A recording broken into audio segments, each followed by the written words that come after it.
Ang babaeng na may bitbit na lampara. Ang kwentong ito ay hango pa, nung bata pa ako. Mosmos pa at walang muwang sa mundo. Magbigay lang ako ng ilang pahapyo about sa family ko. Ang family ko ay namulatan kong Katoliko. At ang mama ko ay isang servant sa simbahan. Masasabi kong, she's the best teacher to my life. Lalo na sa pang-spiritual na buhay. Okay, back to my story. Nanaginip ako. Isang madilim na lugar kung saan ay naglalakad ako sa madilim na daan. Walang ganang makita sa sobrang dilim, at tela'y mararamdaman mo, ang putik, ang gaspang, at ang kinas ng aking nilalakaran. Sa bandang unahan aking matatanaw ang isang liwanag na bitbit ng isang babae, at nang aking narating ako'y nagising. Okay, kwento ko uli ang background ng family ko. Ang mama ko, palagi niya kaming tinuturuan, magdasal, bago kumain, bago matulog, magdasal kung saan pupunta. Makalipas ng ilang buwan, nanaginip uli ako. Naglalakad uli ako sa madilim na daan, halos dama ko yung pagkapagod, takot at pangamba, pero patuloy pa rin ako sa paglalakad ko, muli ko na naman natanaw ang liwanag sa di kalayuan, nabitbit ng isang babae ang isang liwanag, at nang narating ko ito at nasal ayan ko ay parang mukha ng aking mama, at ako'y nagising.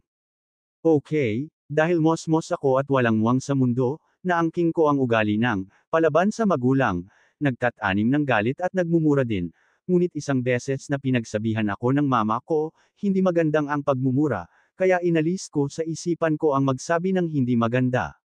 Makalipas ng ilang panahon at samot-saring panaginip na rin ang aking napapanaginipan halos ginagawa ko na lang minsan, ay excited na akong matulog dahil masdam ako ang mga panaginip na parang pelikula.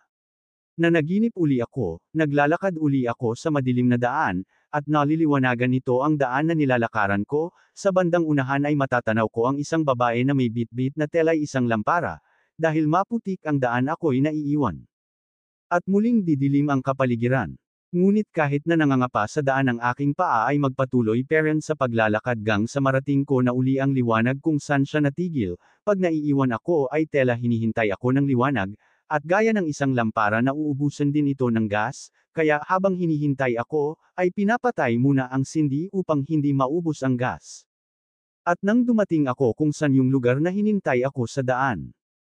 Nakita ko kung paano sindihan ang isang lampara, sobrang ganda ng liwanag. Halos lahat ng pagod ko'y nawala, ang lungkot, takot, at pangamba ay tela nawala nang masilayan ko ang liwanag. At sumagi sa isipan ko ang mga kabutihang aral na bilin ng aking mama, na magtulungan at magmahalan kayong magkakapatid, at habang nasisilayan ko ang liwanag ng lampara ay napakagandang pagmasdan nito, animoy nakakapukaw damdamin na tumatambad sa aking paningin, at nang masulyanan ko ang kapaligiran ay aking namukhaan kung sino ang may bitbit nito, ang aking kapatid na ate, at nang may sindi na muli ang lampara ay muli kaming nagpatuloy sa paglakad. At ako'y nagising.